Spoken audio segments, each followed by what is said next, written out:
الرحمن الرحيم الحمد لله رب العالمين وصلوات الله وسلامه الأتمان الأكملان على سيدنا ومولانا محمد وعلى آله وأصحابه أجمعين اللهم افتح علينا فتوح العارفين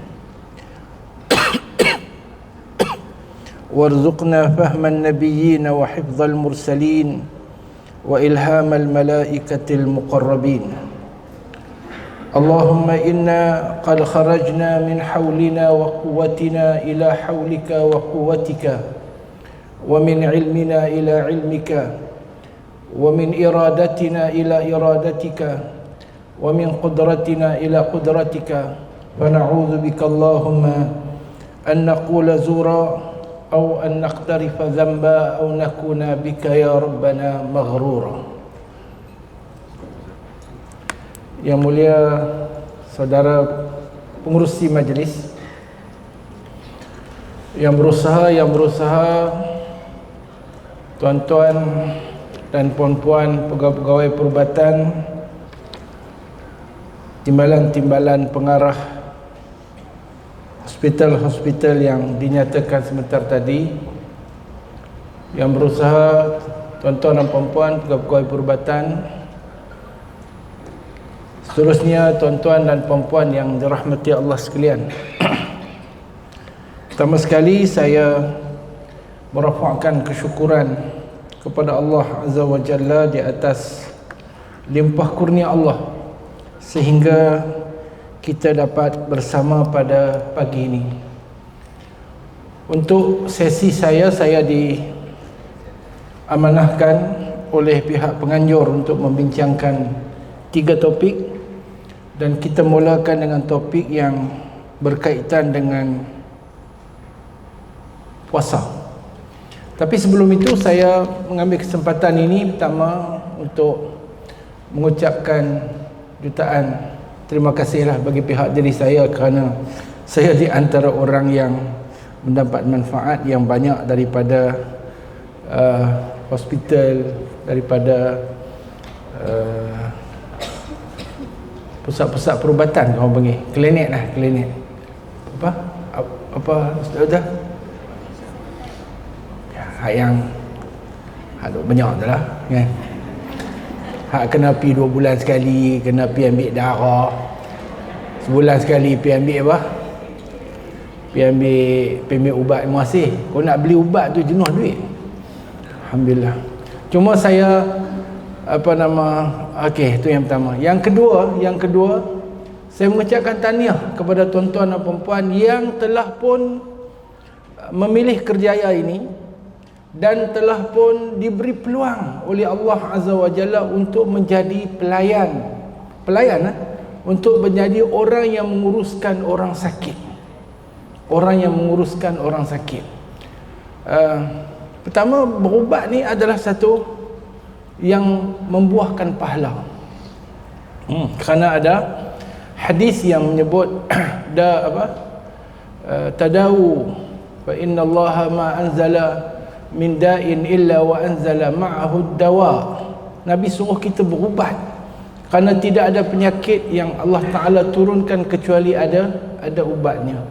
Dia para ulama mengatakan, sebahagiannya mengatakan berubat itu harus, ada mengatakan wajib, ada mengatakan sunat. Kalau sunat dapat pahala kot, kalau wajib lagilah berpahala. Bahkan ianya adalah sesuatu yang berdasarkan kepada kategori-kategorinya. Ada kala berubat itu wajib, ada kala berubat itu adalah sesuatu yang harus ataupun sunat, ikut bagaimana dia menyentuh ataupun dia memudaratkan kepada perkara-perkara asas yang ada dalam kehidupan manusia. Cuma banyak hadis baginda sallallahu alaihi wasallam, saya bagi contoh berkenaan dengan satu hadis Nabi sallallahu alaihi wasallam, sabda baginda, man 'ada maridan aw zara akhan lahu fillah nadahu munadin an tibta wa taba mamsyaka wa tabawwa'ta minal jannati manzila. Yang ni kelebihan orang pi tengok saja orang sakit. Orang pergi tengok orang sakit, para malaikat mendoakan di langit, memohon supaya Allah memberikan kepada orang tersebut istana, bahasa kita istana di dalam syurga. Hadis yang lain, ma min muslimin ya'udu musliman ghudwatan illa salla alaihi 70,000 malak hatta yumsi, wa in 'adahu 'ashiyatan illa salla alaihi 70,000 malak hatta yusbih, wa kana lahu kharifun fil jannah. Rawahu Ahmad wa Tirmidzi wa hasanahu Tirmidzi wa sahahahu Al-Albani. Yang bermaksud, tidak ada mana-mana orang Islam yang menziarahi orang sakit di waktu pagi kecuali 70,000 orang malaikat mendoakan ke atasnya hingga ke petang. Tidak ada orang yang menziarahinya di waktu petang kecuali akan berdoa untuknya 70,000 orang malaikat hinggalah esok pagi, dan baginya satu taman di dalam syurga. Jadi ini adalah di antara kelebihan orang pergi tengok orang sakit. Bahkan kita yang tuan-tuan lah dan perempuan yang terlibat dalam merawat orang sakit, bahkan akan mendapat kelebihan yang lebih lagi. Cuma satu saja, kena sabar lah, kena sabar. Jangan kata kita nak rawat orang biasa pun kena sabar. Kita nak rawat isteri ataupun suami kita pun kena sabar. Kok isteri dan suami, kita nak rawat mak ayah kita pun kena sabar. Orang bisa jaga orang sakit, dia tahu lah. Jadi tahniah pada tuan-tuan dan perempuan. Saya doakan semoga Allah kurniakan ketabahan dan kesabaran dan dapat melaksanakan tugasan dengan baik, dan di samping dapat gaji bulanan itu, insya-Allah akan mendapat ganjaran yang besar di sisi Allah Azza wa Jalla. Yang shift pagi masuk, 70 orang malaikat doa kat aku. Yang masuk shift petang, 70 pula lah. 70,000 Nabi kata. Hadis sahih. 70,000 mendoakan. Tapi janganlah pula kita orang yang malaikat doa kononnya tapi buat perangai macam jemuan. Tak boleh lah. Tak jemuan. Jadi kena apa? Kena buat cara orang kawan dengan malaikat lah, insya-Allah. Dia kadang-kadang ada juga misi-misi hak cengih-cengih. Kata api lah kan.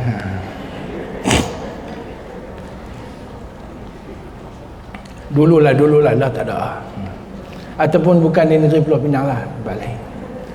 Baik, insya-Allah kita akan tengok untuk pagi ni perkara-perkara yang berkaitan dengan puasa.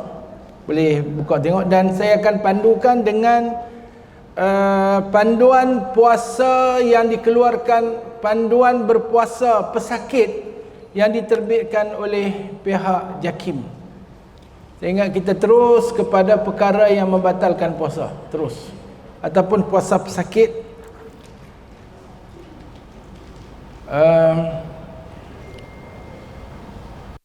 Saya buat lagu tu. Okey.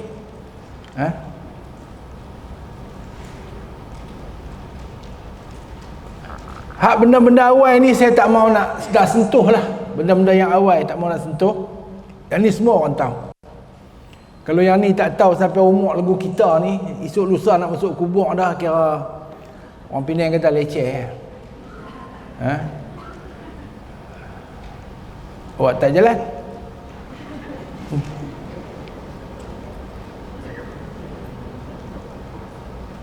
Okey tuan-tuan, ibadah puasa ni adalah ibadah yang paling mudah dalam Islam. Kerana puasa ni maknanya meninggalkan, as-saumu al-imsak. Puasa ni adalah bukan ada sesuatu yang kita buat, tetapi kita meninggalkan perkara yang membatalkan puasa, daripada terbit fajar sehingga terbenam matahari bin niyah. Yang membezakan puasa dengan tidak puasa adalah dengan niat. Dan rukun puasa, sebahagian ulama mengatakan ada 2 dan sebahagian ulama mengatakan ada 3. Rukun puasa yang pertama adalah niat, dan rukun puasa yang kedua adalah orang yang berpuasa dan rukun puasa yang ketiga adalah meninggalkan perkara yang membatalkan puasa.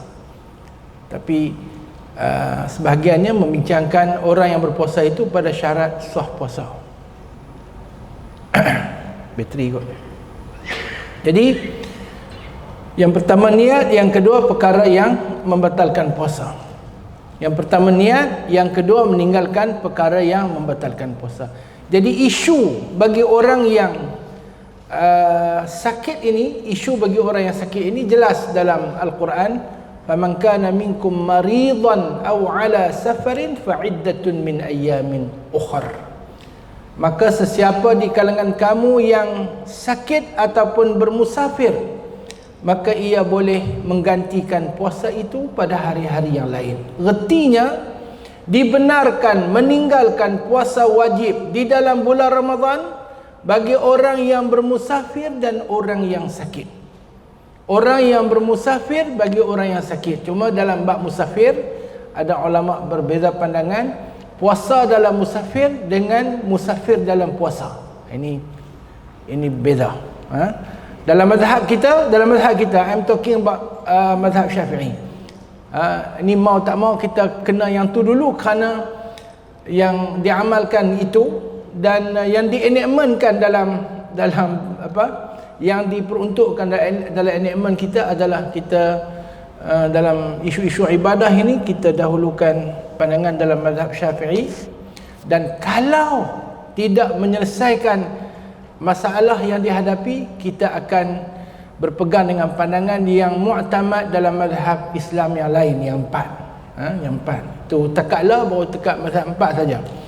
Dan kita dalam insya-Allah dalam sedikit masa lagi, saya moga-moga akan dapat perkembangan ini supaya diperuntukkan dalam enakmen kita juga adalah bukan terhenti kepada empat mazhab yang terkenal itu, juga merangkumi mazhab Ahlussunnah yang lain. Mazhab yang dah tak berapa ada orang pengikut dia, tetapi khazanah keilmuan dia itu masih lagi tersimpan, seperti mazhab Auza'i, mazhab Abu Sufyan, mazhab Sufyan Ats-Tsauri, mazhab Ats-Tsauri, mazhab Nakha'i, mazhab Daud Al-Zahiri.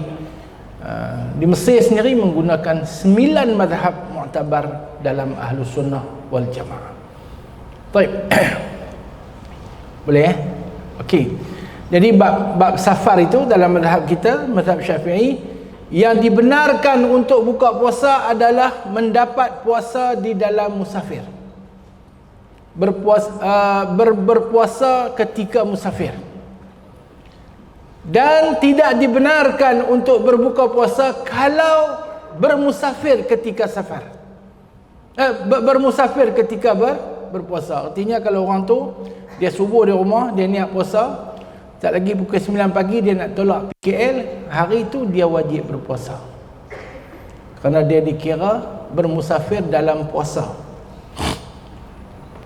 Tapi kalau orang tu dia keluar bermusafir sebelum terbit fajar,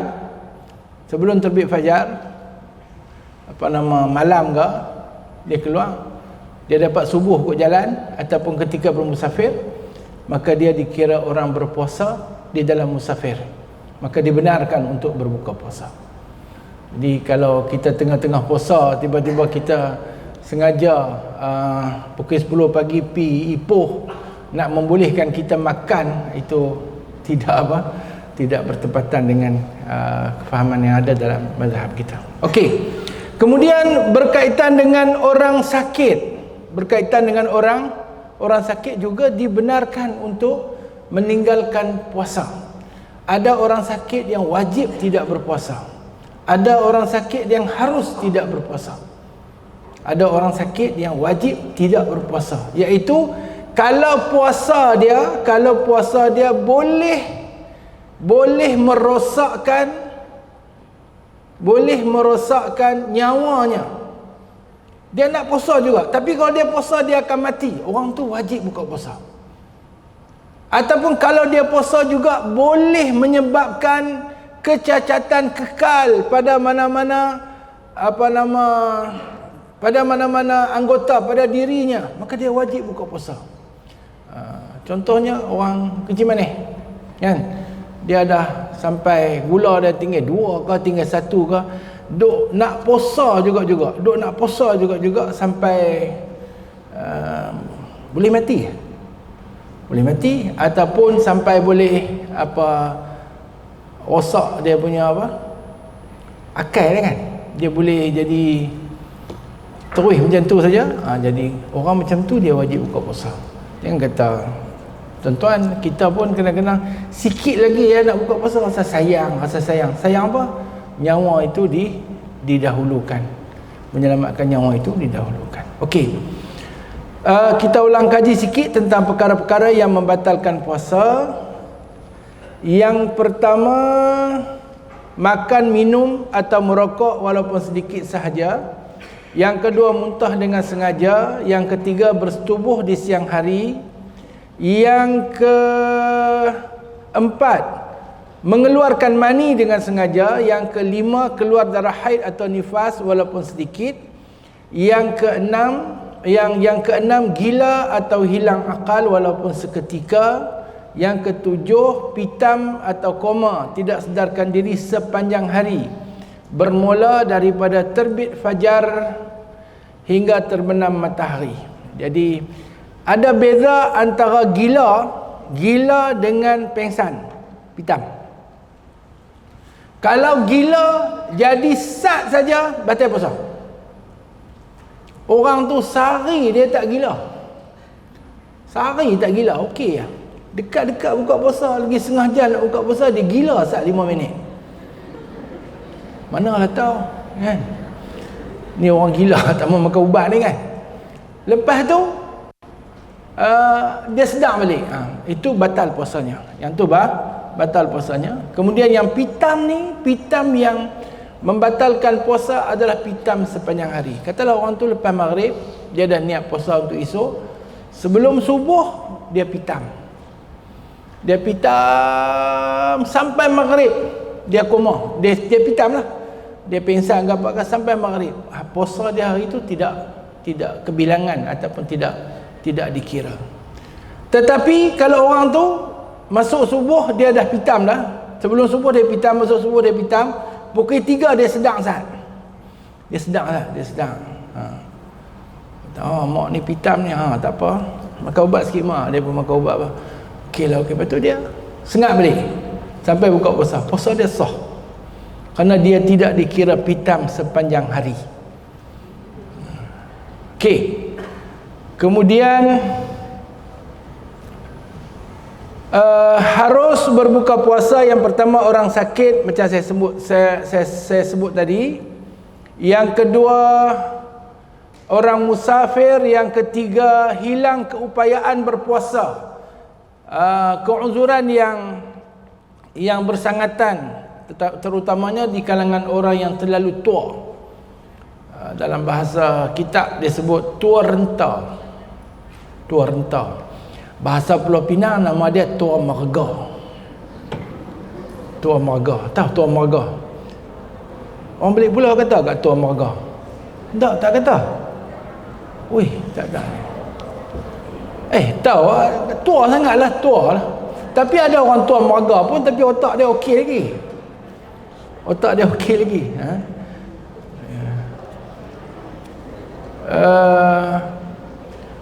Termasuk dalam orang yang hilang keupayaan untuk berpuasa adalah orang yang sakit yang tidak ada harapan sembuh. Yang mana penyakit yang dihinggapi dia itu menyebabkan dia tak boleh puasa dan diperakui oleh pakar yang berkaitan. Diperakui oleh pakar yang berkaitan. Wanita hamil, okey, ibu yang menyusukan anak. Yang ni ada kategori-kategori dia. Okey. Puasa orang sakit. Okey, yang ni isu. Yang ni isu dia. Okey, iaitu berkaitan dengan penggunaan ubat-ubatan. Berkaitan dengan penggunaan ubat-ubatan yang adakah ianya membatalkan puasa ataupun tidak.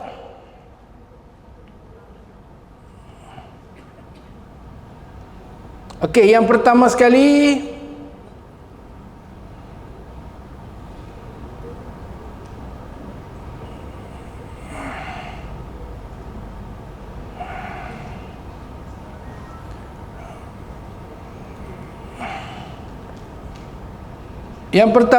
menggunakan ubat titis mata, ubat titik telinga ataupun cucian telinga dengan syarat tidak sampai batas gegendang telinga. Okey.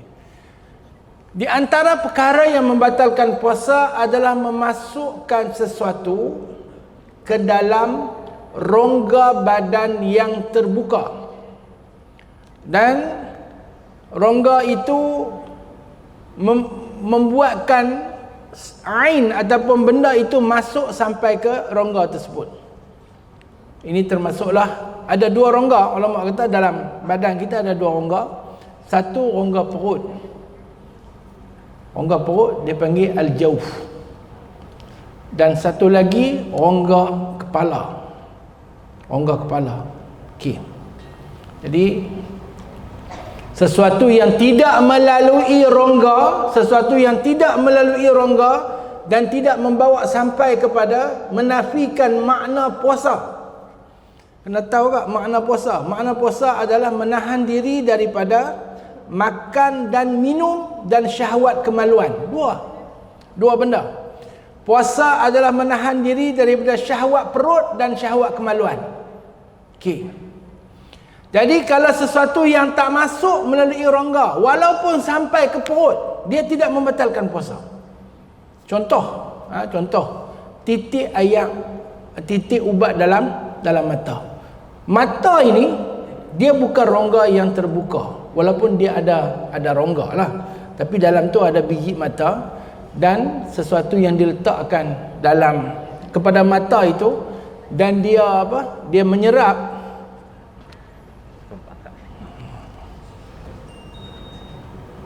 masih ingatkan buat majus 5 orang. Dia menyerap, dan walaupun rasa pahit, rasa tu ada dalam rengkung kita, tidak membatalkan puasa. Okey? Kerana tidak melalui rongga yang terbuka. Kemudian atas dasar inilah, dalam satu keputusan yang diambil tahun berapa tu, Majma' Fiqh Islami di Jeddah, lama lah ni, 70-an, memfatwakan tidak batal puasa dengan meletakkan ubat bawah lidah. Ubat apa tu?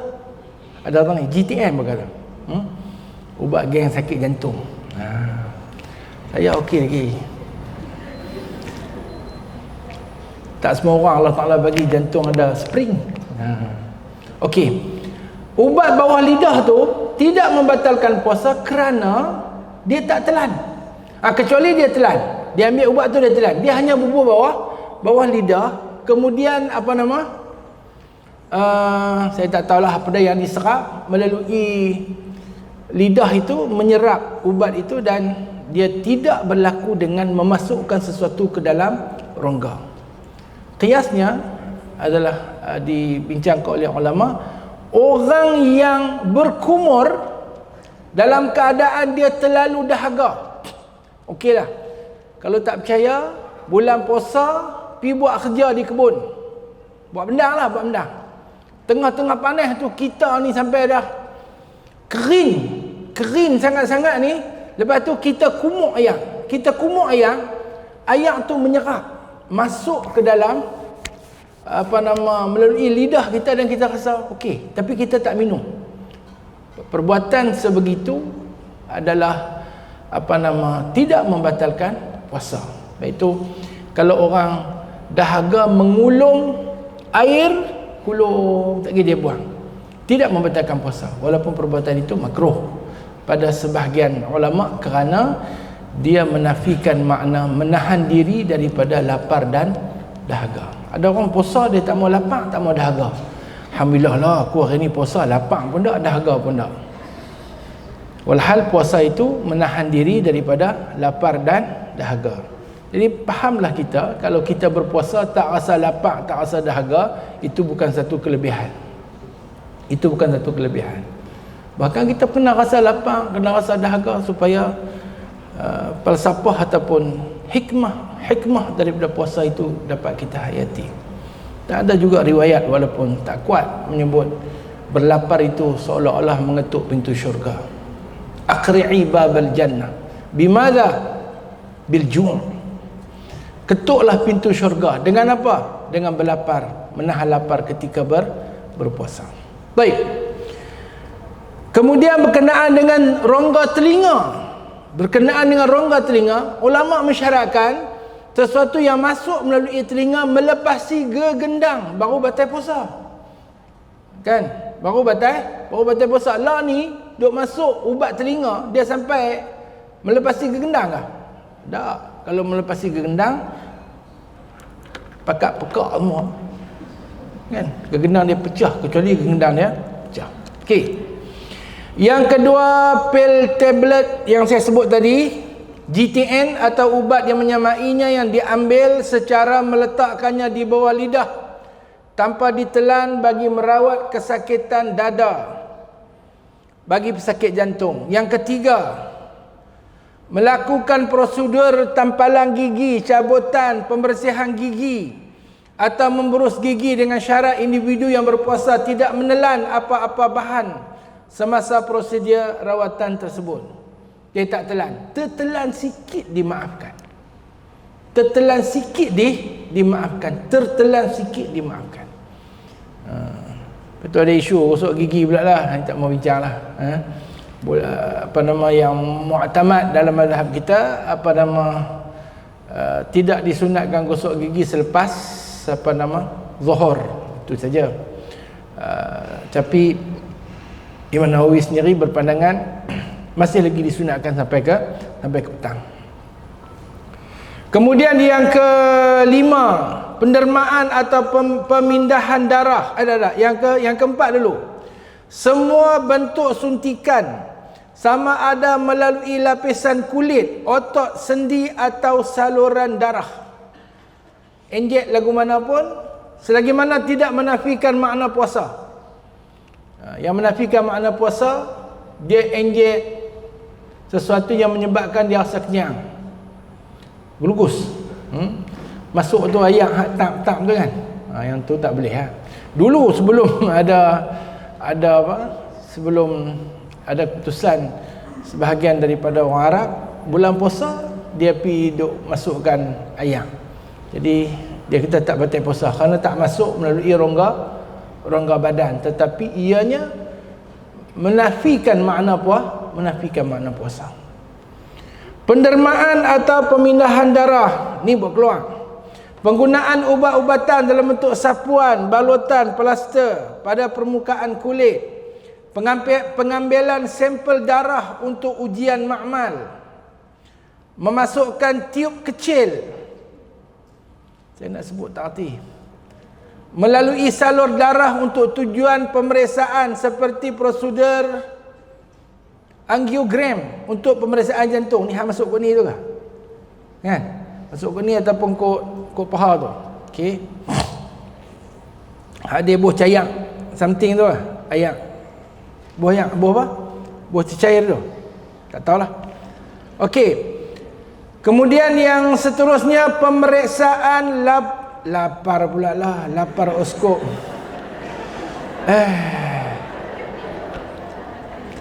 Iaitu pemeriksaan dalaman dengan menggunakan alat yang dimasukkan melalui dinding abdomen untuk pemeriksaan bahagian dalaman pesakit. Yang ke-10 berkumur-kumur, termasuk berkumur-kumur secara air hampir ke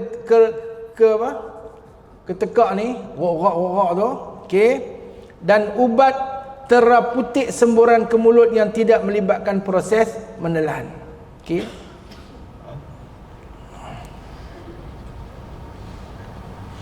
Kemudian yang seterusnya menjalani biopsi,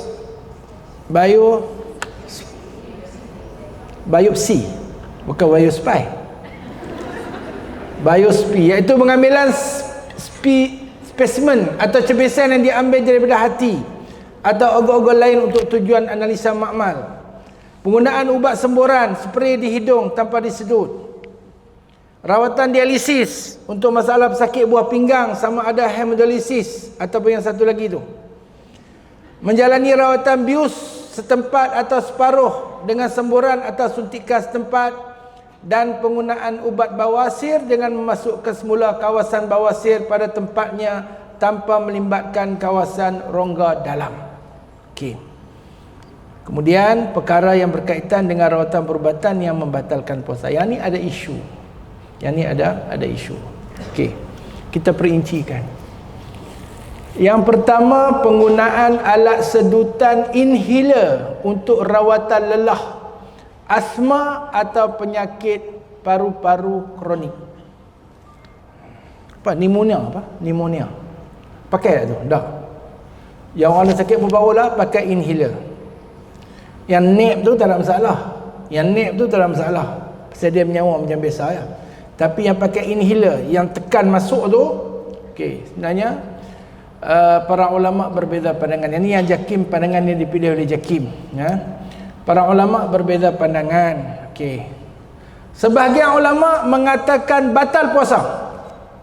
Batal puasa kerana dia termasuk dalam memasukkan, dia tergolong dalam memasukkan sesuatu dalam rongga badan yang terbuka dengan sengaja.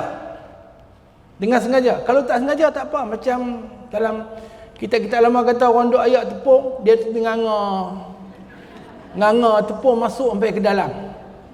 Ataupun dia duk apa? Dia duk berjalan, dia nganga lalat masuk. Contoh dia lalat masuk sampai ke dalam, tak batal puasa. Kerana bukan dengan sengaja, bukan dengan sengaja. Yang ni inhaler memang kita tekan masuk dan dengan sengaja masuk dan membatalkan puasa. Okey.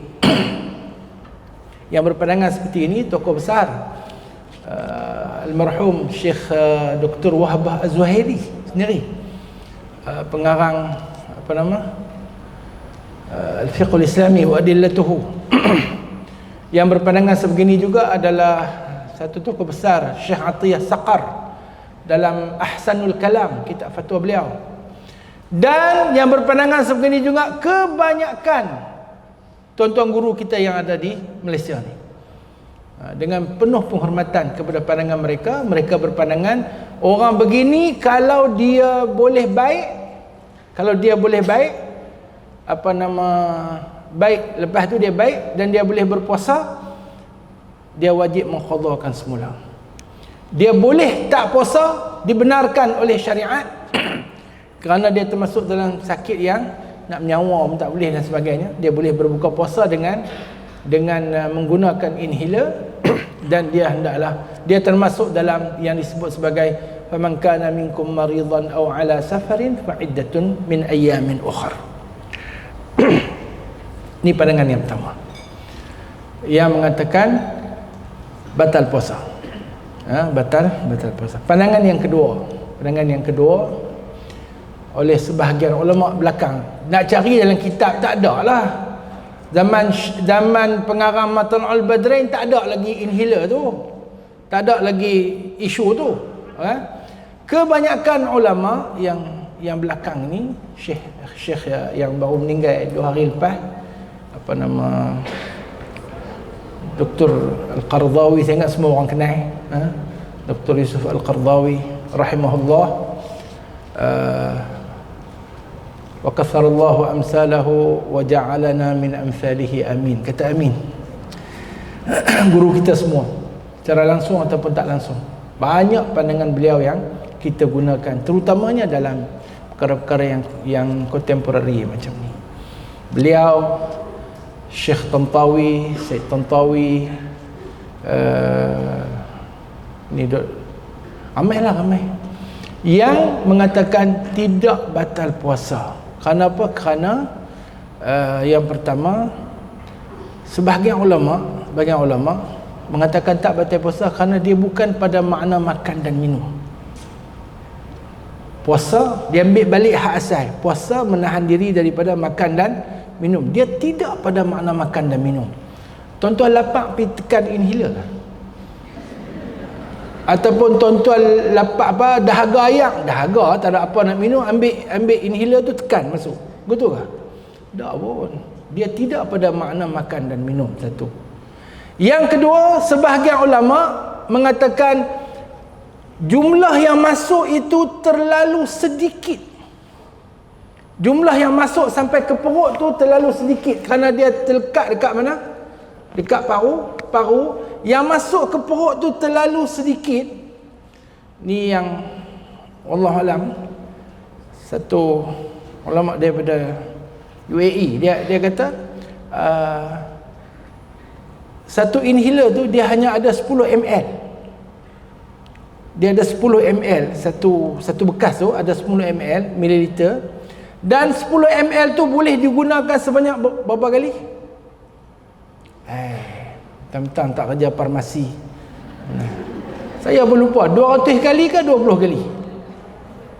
200 kali ke 20 kali? Saya lupa. Berapa kali? Ustaz, 200 kali entah kerja hospital kena tahu semua. Ni tak tahu lah.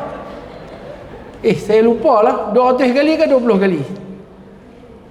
20 kali. Satu tu guna berapa kali? 20. 200 kali.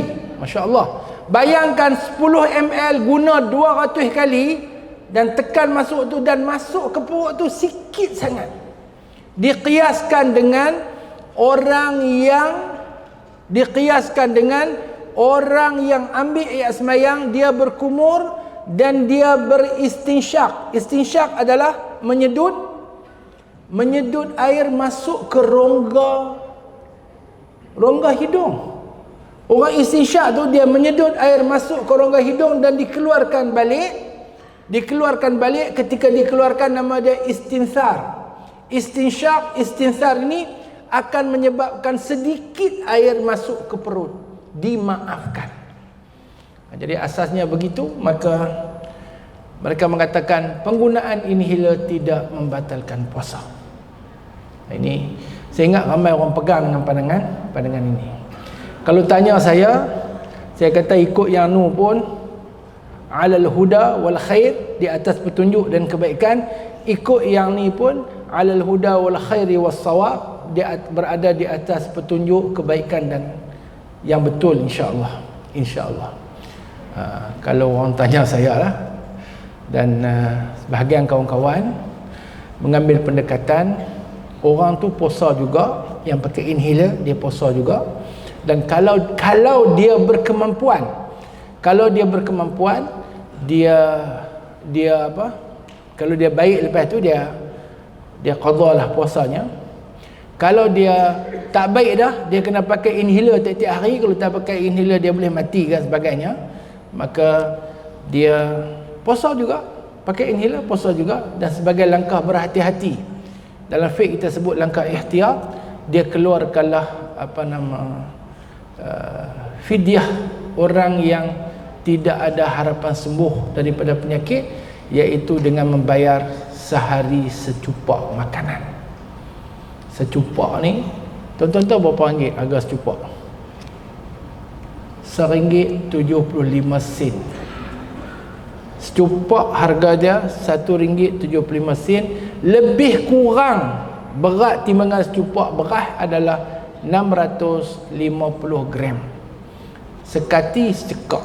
Dan kita dah cek dengan cupak yang muktabar pada syarak, dia antara 650 ke 670 gram. Hanya RM1 je upah 5 duit. Bayar lah, tak ada masalah. Tapi kalau orang tu dia kata tak mau bayar, dan dia kira dia puasa, salah ke? Tak salah.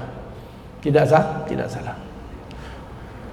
Baik, kemudian yang kedua, memasukkan sebarang tiup kecil atau ubat ke dalam faraj, termasuk prosedur cucian, pemeriksaan dalaman, atau pegawai perubatan memasukkan jari untuk melakukan pemeriksaan dalaman vagina wanita. Ini pun ada khilaf di kalangan ulama. Syekh Al-Rawi dan yang sependapat dengan beliau mengatakan tidak batal. dan satu pihak lagi mengatakan batal. Ini berdasarkan sudut pandangan yang berbeza. Tapi sebagai yang ni dia bukan macam inhaler yang payah tak baik lah, yang ni baik. Lepas tu seelok-eloknya mengambil langkah yang ihtiyat, hendaklah dia qadha semula.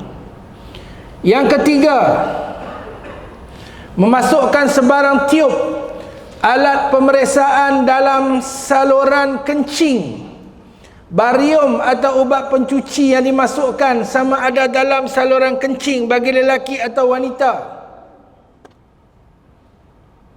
Contohnya memasukkan urinary catheter untuk rawatan sumbatan saluran kencing. Okey. Yang ni depa punya. Okey, seterusnya yang keempat, penggunaan alat seperti enema tube, teropong apa semua ni, atau jari pegawai yang dimasukkan ke dalam dubur atau rektum untuk pemeriksaan, membatalkan puasa kerana dia termasuk dalam memasukkan sesuatu dalam rongga. Ni tuan-tuan, kalau ada jumpa pandangan yang mengatakan tak batal, dia satu ya, kerana dia bukan pada makna makan dan minum. Tu ya. Terutamanya di kalangan Al-Hanabilah. Mazhab Hanbali, dia berpegang kata yang pada makna makan minum baru batal puasa. Yang bukan pada makna makan minum tidak membatalkan puasa. Yang kelima, penggunaan teropong usus atau teropong perut untuk tujuan pemeriksaan sistem penghazaman, hak masuk skop tu, endoskop. Kemudian yang terakhir, penggunaan bius menyeluruh yang melibatkan penggunaan gas. Masukkan gas dalam ruang badan kita, macam tu juga. Ini pandangan yang diambil oleh pihak JAKIM, membatalkan puasa. Jadi setelah sembuh hendaklah dia mengqadhakan puasa tersebut. Baik.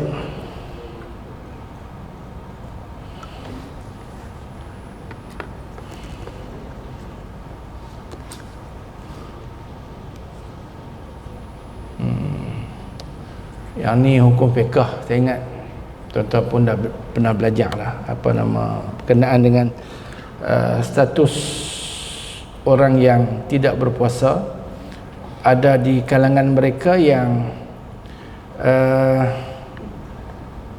dikehendaki untuk qadha sahaja, ada di kalangan mereka yang dikehendaki untuk qadha beserta dengan membayar fidyah, ada yang dikehendaki untuk fidyah sahaja, dan ada yang dikehendaki untuk qadha beserta dengan kafarah. Okey.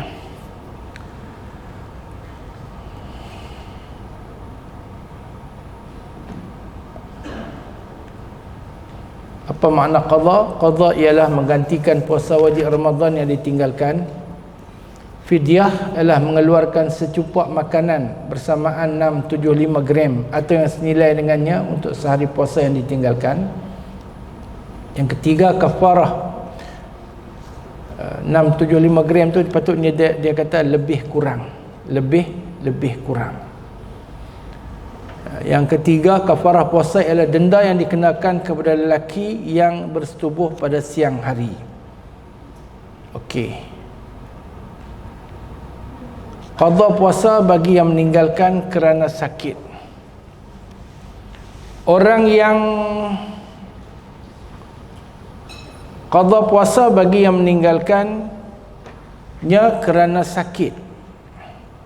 Tapi dia ada dua keadaan. Hukum orang mati dan belum sempat mengqadhakan puasa. Ni tak ada apa ni. Sekiranya seorang itu mati dan tidak sempat mengqadha puasanya kerana uzur yang berterusan dan tiada ruang yang memungkinkan dia mengqadha puasa seperti sakit, musafir, pengsan, nifas, hamil atau menyusukan anak, dan uzur tersebut berterusan hingga mati, maka tidak wajib ke atas warisnya mengqadhakan puasa dan membayar fidyah untuknya. Fidyah pun tak wajib. Orang tu dia sakit. Dalam bulan Ramadan dia tak boleh puasa. Dia sakit. Kemudian sakit dia tu sakit yang ada harapan sembuh. Kemudian dia lepas raya 2-3 hari dia mati. Dalam keadaan dia masih lagi sakit dan tidak ada ruang bagi dia untuk mengqadha. Tidak ada ruang bagi dia untuk mengqadha. Kes macam ni, waris tidak wajib mengqadha dan tidak perlu membayar fidyah. Okey. Saya dia mula dengan orang mati. Yang kedua, si mati berkemungkinan boleh mengqadha puasa yang ditinggalkan dan ada ruang untuknya berbuat demikian, tetapi tidak melakukannya dengan sengaja sehinggalah dia mati. Tak berdosa tau, kerana meninggalkan puasa kerana uzur tidak dituntut mengqadhakannya secara bersegera. Berlewat-lewat boleh. Lewat tak apalah. 2-3 hari lagi ke, bulan depan ke, tahun depan ke qadha, tak ada masalah. Janji dia qadha. Dalam dia berlengah-lengah tu tiba-tiba dia mati dengan niat nak qadha. Maka ada dua pendapat. Qaul jadid Imam Syafi'i, wajib dikeluarkan daripada harta peninggalannya, bayar fidyah daripada harta dia. Sebelum bahagi pusaka, bayar dulu hutang itu. Dan pandangan yang kedua qaul qadim, dan qaul qadim ini diguna pakai, dan ini yang mu'tamad dalam mazhab, iaitu ada pilihan, sama ada diqadhakan oleh walinya, wali dia, atau warisnya, atau siapa yang diizinkan oleh walinya atau warisnya. Diizinkan, ni ayah hangpa tinggal puasa, saya nak tolong ayah kamu ni, sahabat baik saya nak tolong puasa kat dia, boleh, dibenarkan. Ataupun membayar fidyah sehari secupak makanan. Okey.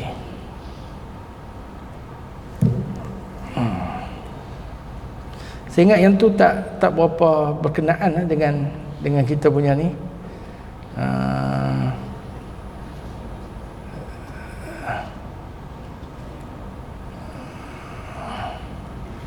Puasa beserta fidyah.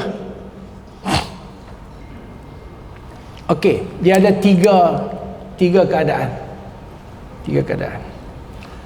Golongan yang diwajibkan qadha dan membayar fidyah. Yang pertama, orang yang melengah-lengahkan mengqadha puasa sehingga bertemu dengan Ramadan yang satu lagi. Ramadan 2001 dia tinggal puasa, dia tak qadha sampai kepada Ramadan 2021 dia tak puasa, dia tinggalkan puasa, dan dengan sengaja.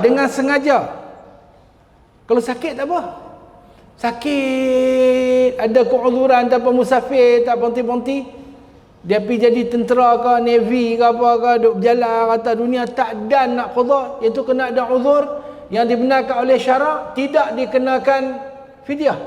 Tetapi dengan sengaja, tanpa uzur, melewatkan mengqadha puasa sehingga bertemu Ramadan tahun yang satu lagi, maka dia dikendaki membayar fidyah 1 hari 1 cupak dengan qadha.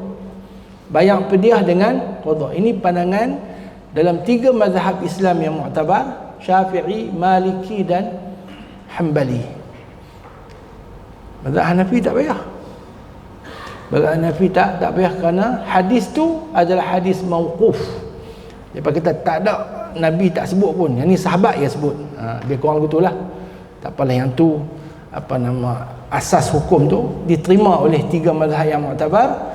Jadi kena bayar fidyah 1 cupak untuk sehari, untuk setahun. Okey.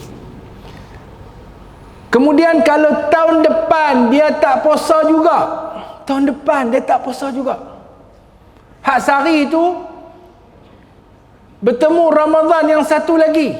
Okey, dalam mazhab kita ada 2 pandangan. Pandangan yang mu'tamad, fidyah tu berganda. Tahun ni satu, tahun depan masuk tahun depan dah jadi dua. Dah jadi dua. Tahun sekali lagi tak qada lagi, jadi tiga, berganda. Okey, itu pandangan yang muktamad. Pandangan yang kedua dalam mazhab mengatakan tidak berganda. Tidak berganda iaitu kena sekali itu lah. Dan kena itu ya. Jadi kalau tuan-tuan pergi jabat zakat nak bayar pediah tinggal puasa, dia akan buat keluar jadual. Dia kata nak pakai yang mana? Berganda ke tak berganda? Mesti ambil tak berganda punya. Adakah yang ikut berganda sesat, yang ikut tak berganda tak sesat? Tak, dua-dua tak sesat. Kerana dia adalah ijtihad para ulama.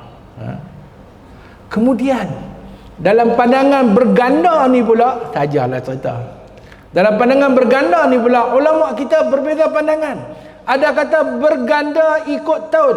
Katalah dia tu tak puasa 5 hari tahun 2001 sampai tahun 2010, 10 tahun. 10 tahun 2011 baru dia nak qada, maka 5 hari tu kali 5. 5 hari kali 5. Maka dia kena bayar 50 cupak. Itu berganda pada satu pandangan. Satu pandangan lagi kata, ni yang kalau tanya tok-tok guru kampung, orang tua banyak bagi pandangan yang saya nak abang ni. Yang tu saya ingat kalau orang tak puasa boleh jual kebun, duit gratuity ke apa ke, tak cukup nak bayar. Tahun pertama kena 5, deboh 5. Tahun kedua 5 ni naik 10, deboh 10. Tahun ketiga jadi 15, boh 15.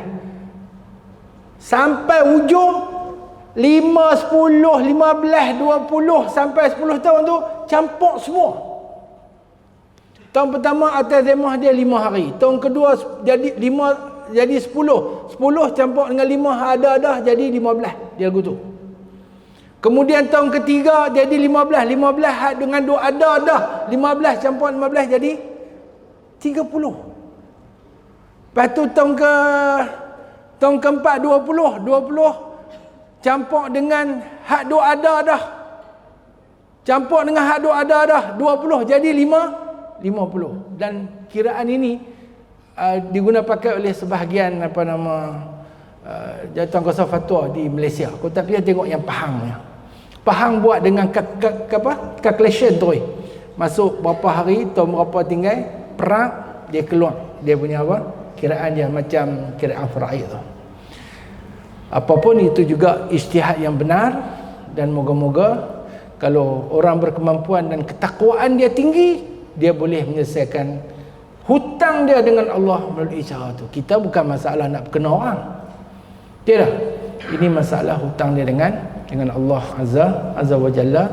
Dan kalau tanya saya nak kata macam mana, ambillah pandangan yang pertengahan tu, ganda ikut ikut tahun saja. Ganda ikut tahun saja. Moga-moga lepas insya-Allah. Yang pentingnya jangan duk tuang puasa. Hak tu yang paling penting. Yang pentingnya jangan duk tuang puasa. Ni hingga tak puasa sampai pencin baru puasa. Ni cerita betul kan, saya dalam tahun 2000 berapa lah. Tak masuk 2012 pun tak lagi, 2000 lah. 1, 2, 3, 4 tak ingat lah. Seorang tu baru pencin. Mai kira puasa dia. Tak pernah puasa. Lebih kurang 30 tahun tak pernah puasa. 30 tahun kali dengan 30, dia nak kena qada 900 tahun. 900 hari. 900 hari ni lebih kurang 3 tahun puasa hari-hari. Yang tu baru apa? Baru puasa yang dia kena qada. Kalau ikut pandangan yang apa? Yang pertama hak kena tu dia kena bayar 300 lah. 300 cupak apa duit? Ya, cupak RM1 cupak nama duit. Ikut pandangan yang kedua, 300 cupak kali 30 tahun berapa? 300 kali 30 9,000. Ikut pandangan hak yang ketiga, hak saya cerita tu, kami kira dia. Dia kata, "Ustaz, ni gratuity saya kalau semua nak bayar denda ni saja." Kalau ikut pandangan ketiga ni hang nak bayar lah. Gratuiti dan jual rumah baru selesai, dia sengap ya. Mujuklah fiqah ni ada apa? Ada keluasannya, rahmat dalam perbezaan pandangan di kalangan alim, ulama. Baik. Yang kedua, perempuan hamil yang berbuka puasa dibimbangi memudaratkan bayi dalam kandungannya. Ini orang yang mengandung meninggalkan puasa kerana takutkan kemudaratan pada bayi dia. Dia wajib qada dan wajib bayar fidyah. Dengan menghormati pandangan sebahagian ulama dalam mazhab lain yang mengatakan dia tak wajib qada, dia wajib bayar fidyah saja. Simple agak kes ni. Tapi dalam mazhab kita dia kena qada dan bayar fidyah. Okey. Dia mengandung tapi tak puasa, tapi bukan kerana takutkan mudarat anak, tetapi takut mudarat diri dia. Dia sendiri batuk ke, dia sendiri demam ke, dia tak larat, bukan kes anak pun. Maka dia hanya wajib qada dan tidak perlu membayar fidyah. Ataupun dia tak puasa kerana bimbangkan mudarat diri dan anak. Ada diri dan anak, diri dia dan anak dia, maka dia hanya wajib qada dan tak wajib membayar fidyah. Yang wajib bayar fidyah hanya bagi yang meninggalkan puasa takutkan kemudaratan anak yang dikandung. Begitu jugalah dikiaskan pada susu, iaitu kes yang ketiga. Iaitu kalau dia tak berpuasa, bagi yang menyusukan anak, takutkan kemudaratan anak yang disusu sahaja, dia kena qada dan bayar fidyah. Kalau untuk takutkan kemudaratan dirinya ataupun dirinya dan anaknya, dia hanya wajib qada sahaja, tidak wajib membayar fidyah. Okey.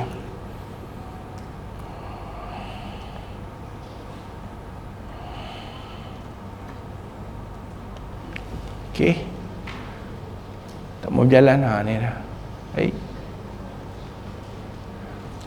Puasa dan kafarat ni tak payah lah kot, no. Tak terlibat dengan hospital kot. Okey, habislah, tak ada apalah dalam nota ni. Last kali berkaitan dengan panduan nasihat dan doa. Tuan-tuan boleh download panduan ni dalam YouTube ada, insya-Allah. Dalam YouTube pula, dalam apa? Dalam Google lah, dalam Google. Baik, tuan-tuan, insya-Allah kita berhenti tantu dulu kot. Dan pihak penganjur bagi peluang kalau tuan-tuan nak mengemukakan soalan sebelum kita tutup dulu sesi ni, dan kita akan sambung selepas ini, insya-Allah. Boleh soalan, siapa nak tanya? Bismillahirrahmanirrahim. Assalamualaikum warahmatullahi wabarakatuh. Assalamualaikum. Satu soalan di WhatsApp. Mohon pencerahan berkaitan kata-kata kesehatan tidak sempat berbuka puasa atas sebab tugas seperti waktu memakai PPE dan dalam operasi khas pemerintahan. Tak sempat buka puasa? Dalam keadaan pakai tutup. Okey. Kata Nabi, soalan dia jelas tak? Soalan jelas tak? Jelas. Iaitu petugas perubatan tidak sempat berbuka puasa. Petugas perubatan tidak sempat berbuka puasa. Adakah puasanya sah atau tidak? Puasanya sah. Jawapannya puasanya sah kerana Nabi ada sebut, idza aqbala al-lailu min hahuna, idza aqbala al-lailu min hahuna wa adbara an-naharu min hahuna faqad aftara as-saimun. Apabila datangnya malam daripada sini dan berlalunya siang daripada sini, artinya timur dan barat, malam dah mai kot ni, siang dah berlalu daripada sini, maka lagu mana pun orang berpuasa sudah berbuka puasa. Jadi tak payahlah tuan-tuan bila masuk waktu buka puasa, puasa pelebih-pelebih. Tak puasa pelebih-pelebih. Ada orang pelik-pelik ni, dia kata dia zaman muda-muda dulu tak puasa. Zaman muda-muda dulu tak puasa. Jadi dah tua-tua ni puasa. Jadi dia puasa, katalah sepatutnya buka puasa pukul 7 suku, dia buka puasa pukul 9 suku, bagi pelebih 2 jam. Kok lah lebih-lebih ni campur nanti Tuhan ampun hak lama dulu. Ni tak payah.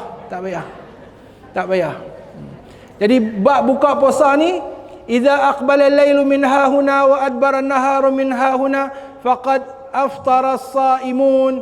Hang buka ke, hang makan ke, tak makan ke, dia dikira dah berbuka puasa. Bukan apa nama tuan-tuan ya. Kami hak balik kerja pun. Saya ingat lagi,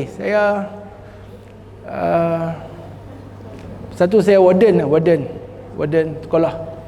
Saya kena pergi hantar pelajar bulan puasa. Balik tu jam depan bilion. Tahu bilion? Dulu ada bilion depan pondok Ustaz Hamzah tu. Dekat sungai dekat Bukit Mentajam. Ingat tak? Bilion Bukit Mentajam lama ni. Datuk Mazan ni, orang mana ni dia? Ni sahabat lama saya. Tahu tak? Tengah tu orang bang. Saya dengan kawan lah. Dengan ketua warden. Orang bang. Dia kata kita tak ada buka puasa. Kita buka dah ni. Buka dah. Orang bang buka dah. Yang apa nama, tension sekali.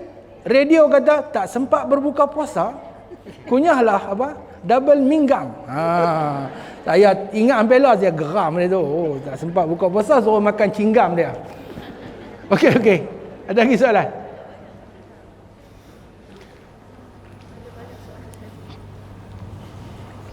Yang kedua, adakah ibu bapa menanggung dosa anak-anak yang selepas kafir balik dan belum berumah tangga sekiranya mereka tidak berpuasa?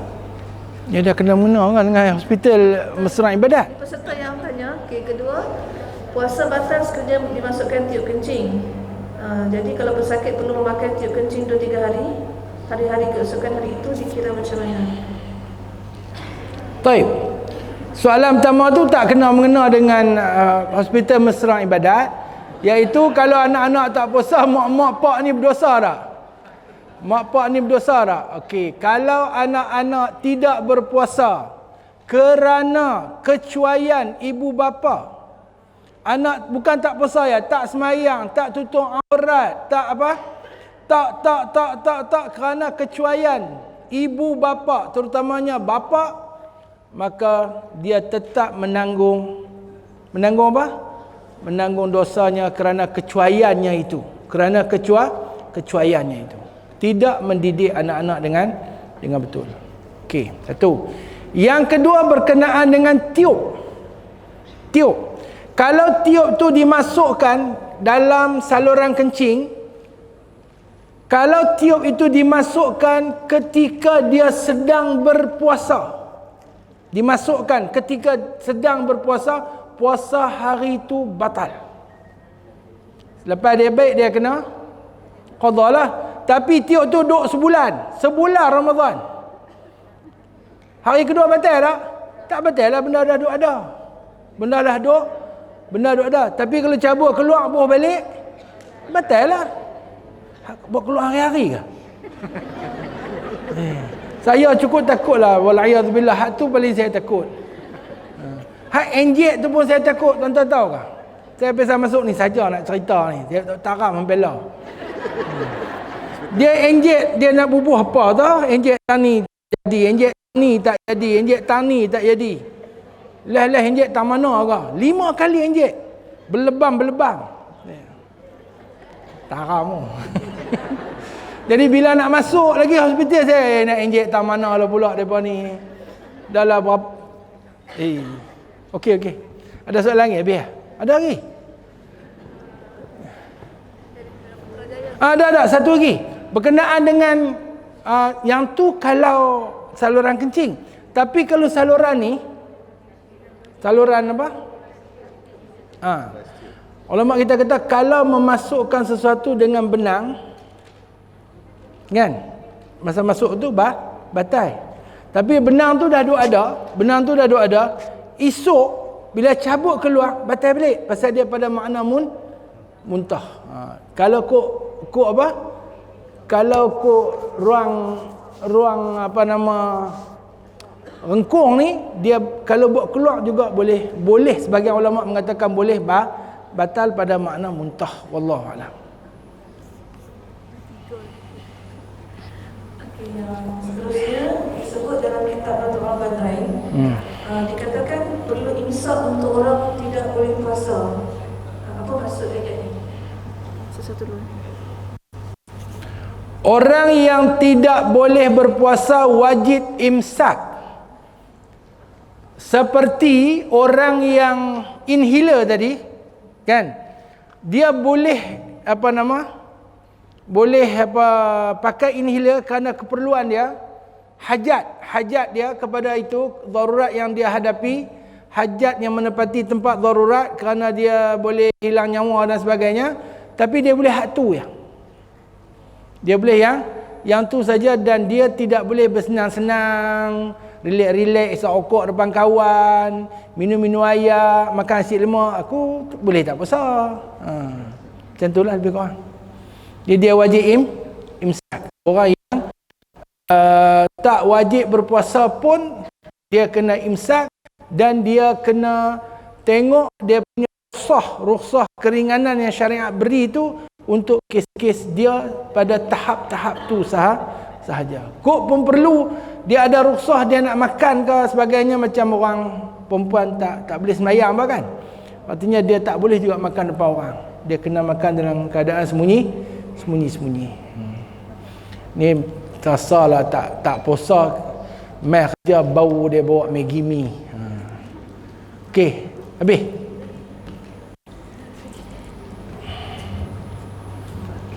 Seterusnya, apakah hukum ubat bius yang disuntik kepada pesakit ketika berpuasa sedangkan dia pengsan hampir setengah hari? Faham tak? Ada yang tanya tu boleh. Dalam kita bincang tadi, ubat bius batal puasa tak? Tak batal apa? Puasa. Ni kawan ni pengsan setengah hari. Okey, pengsan setengah hari membatalkan puasa tak? Tak. Dia yang tak sah puasa kalau sepanjang hari. Sekarang saya habaq beza antara pengsan dengan ni mengaji ke tak ke ni? Antara pengsan dengan gila. Gila maisak pun batal puasa. Gila maisak pun batal puasa. Tapi kalau pitam, kena sepanjang hari. Pitam sat-sat ataupun pitam lepas tu dia jaga balik, lepas tu dia pitam balik, sah puasa dia. Dia kena ada sikit beza antara pitam dengan gila. Ada orang gila tak? Okey, habis.